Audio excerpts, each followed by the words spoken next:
down, I know you got me, baby.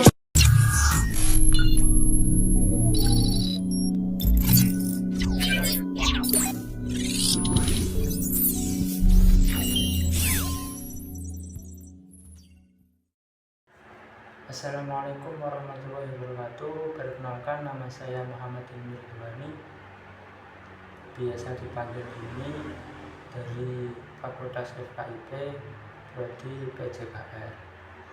Di sini saya akan menjawab beberapa soal latihan yang ada di dalam buku Aswaja 1. Bab 1 tentang sejarah Islam di zaman Nabi Muhammad dan para sahabat. Oke, langsung soal yang pertama.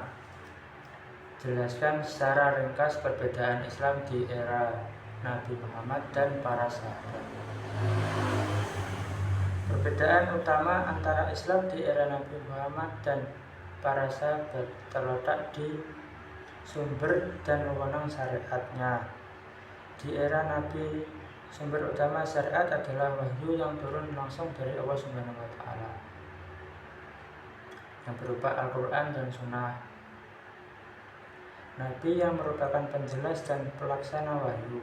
Nabi Muhammad adalah pemimpin agama dan negara yang menerima petunjuk langsung dari Allah. Sedangkan di era para sahabat, setelah wafatnya Nabi, wahyu telah berhenti. Para sahabat merujuk pada Al-Quran dan Sunnah sebagai pedoman utama, namun mereka juga harus melakukan ijtihad atau penelaahan hukum untuk masalah-masalah baru yang tidak secara eksplisit dijelaskan dalam Al-Quran dan Sunnah. Kepemimpinan beralih pada para khalifah yang dipilih dan mereka bertanggung jawab menjaga ajaran Islam serta mengatur umat meskipun ada perbedaan dalam implementasi dan ijtihad, agensi ajaran Islam tetap sama. Oke, lanjut soal yang kedua. Jelaskan mengapa soal yang kedua. Oke, lanjut soal yang kedua. Bagaimana sikap kita seharusnya dalam menanggapi konflik yang terjadi dengan para sahabat? Oke, langsung saya jawab soal yang kedua. Sebagaimana yang telah dikatakan oleh Ibnu Ruslan dalam zubasnya yang berbunyi, wama jaro baina syihabi nasbutu anhu wa ajrul ijtihadi nasbutu, yang artinya segala konflik yang terjadi di antara para sahabat kita wajib diam, tidak boleh memvonis buruk mereka, bahkan kita tetapkan pahala ijtihad bagi mereka, yakni apabila ijtihad mereka benar maka mereka mendapat 2 pahala, dan apabila ijtihad mereka salah maka mereka mendapatkan 1 pahala. Seperti itulah jawaban yang nomor 2. Kira-kiranya seperti itu. Yang ketiga, lanjut yang soal yang ketiga.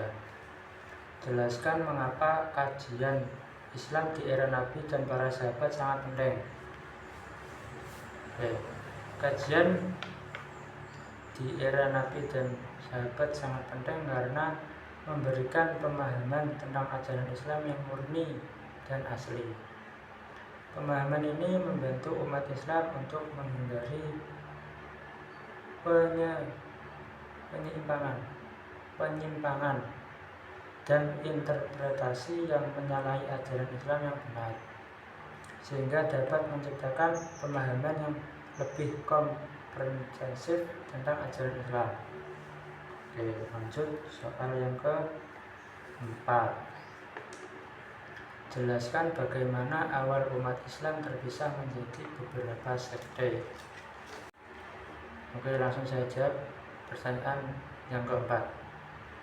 Awal umat Islam terpisah menjadi beberapa sekte atau firqah dimulai setelah wafatnya Nabi Muhammad SAW.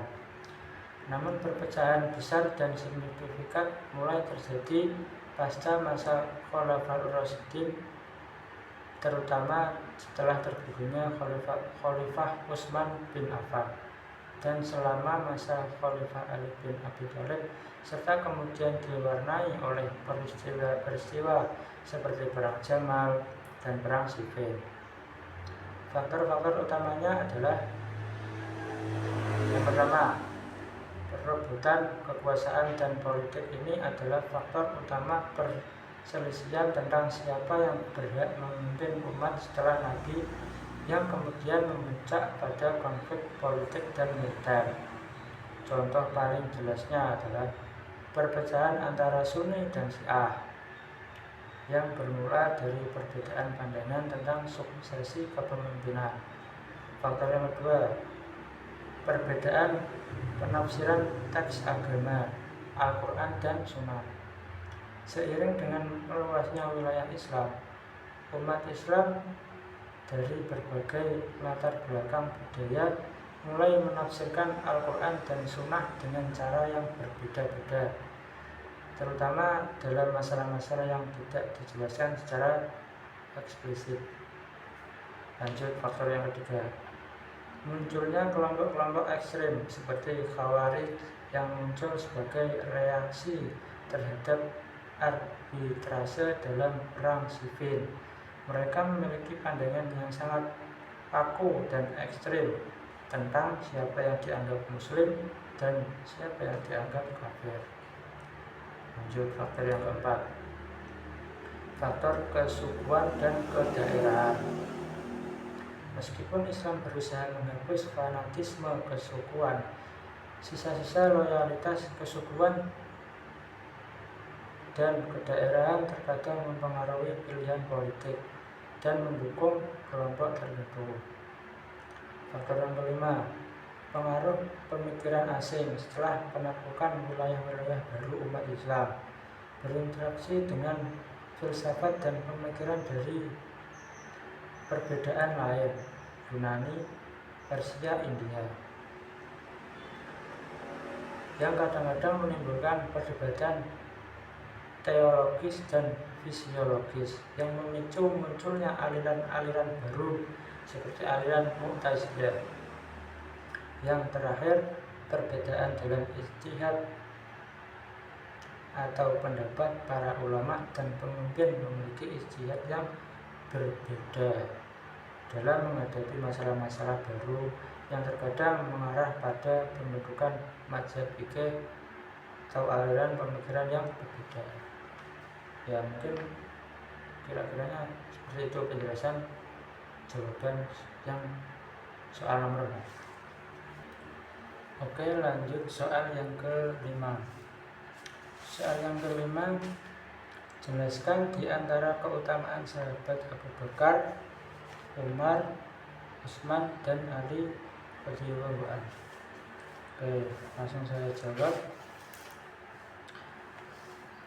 Nah, untuk penjelasannya sebagai berikut. Keempat sahabat ini dikenal sebagai Khulafaur Rasyidin atau khalifah yang dibimbing dengan benar dan memiliki keutamaan yang luar biasa. 1. Abu Bakar As-Siddiq, orang pertama yang masuk Islam dari kalangan laki-laki dewasa, sahabat terdekat Nabi dan pendamping ketika dalam hijrah. Diberi gelar As-Siddiq atau yang membenarkan karena keimanannya yang teguh pada Nabi, terutama pada peristiwa Isra Mi'raj Nabi Muhammad SAW. Beliau khalifah pertama dan berhasil menjaga persatuan umat setelah wafatnya Nabi, memerangi kaum murtad dan memulai pengumpulan Al-Quran. Jadi Al-Quran itu mulai dikumpulkan pada masa Khalifah Abu Bakar. Sangat dermawan dan selalu mendahulukan Allah dan Rasulnya seperti itu. Yang kedua, sahabat Umar bin Khattab, salah satu sahabat yang paling berpengaruh dan disegani yang masuk Islam setelah berdoa Nabi. Diberi gelar Al-Faruq yang membedakan yang hak dan batil. Beliau adalah khalifah kedua Di masanya terjadi ekspansi besar wilayah Islam, penataan administrasi pemerintahan, dan pengembangan sistem pengadilan. Beliau sangat adil dan sederhana meskipun seorang penguasa besar, dan dikenal dengan kecerdasannya dan ketegasannya dalam menjalankan syariat. Yang ketiga, sahabat Utsman bin Affan. Beliau diberi gelar Dzunurain, pemilik dua cahaya, karena menikahi dua putri Nabi yang bernama Ruqayyah dan Ummu Kulsum. Beliau sangat dermawan dan kaya raya, banyak menyumbangkan hartanya untuk kepentingan Islam. Beliau adalah khalifah ketiga. Di masanya terjadi penyusunan dan pembukuan Mushaf Al-Quran atau bisa disebut dengan Mushaf Utsmani, yang menjadi rujukan utama hingga kini. Beliau memiliki sifat pemalu dan lemah lembut, serta sangat tekun dalam ibadah. Khalifah yang keempat yaitu Khalifah Ali bin Abi Thalib. Beliau adalah sepupu dan menantu Nabi yang menikahi putri Nabi yaitu Fatimah Az-Zahra. Beliau adalah orang pertama dari kalangan anak-anak yang masuk Islam. Beliau sangat cerdas, berilmu tinggi, pemberani dan ahli dalam bidang ilmu fikih, tafsir dan bahasa. Beliau adalah khalifah keempat. Meskipun masa kekhalifahannya diwarnai banyak konflik internal, dia tetap teguh dan menegakkan keadilan dan kebenaran. Beliau dikenal sebagai al-hikmah dan memiliki banyak kata-kata mutiara. Ya, mungkin itu jawaban soal 1-5 yang bisa saya jelaskan. Mungkin kurang lebihnya mohon maaf. Wassalamualaikum warahmatullahi wabarakatuh. Terima kasih.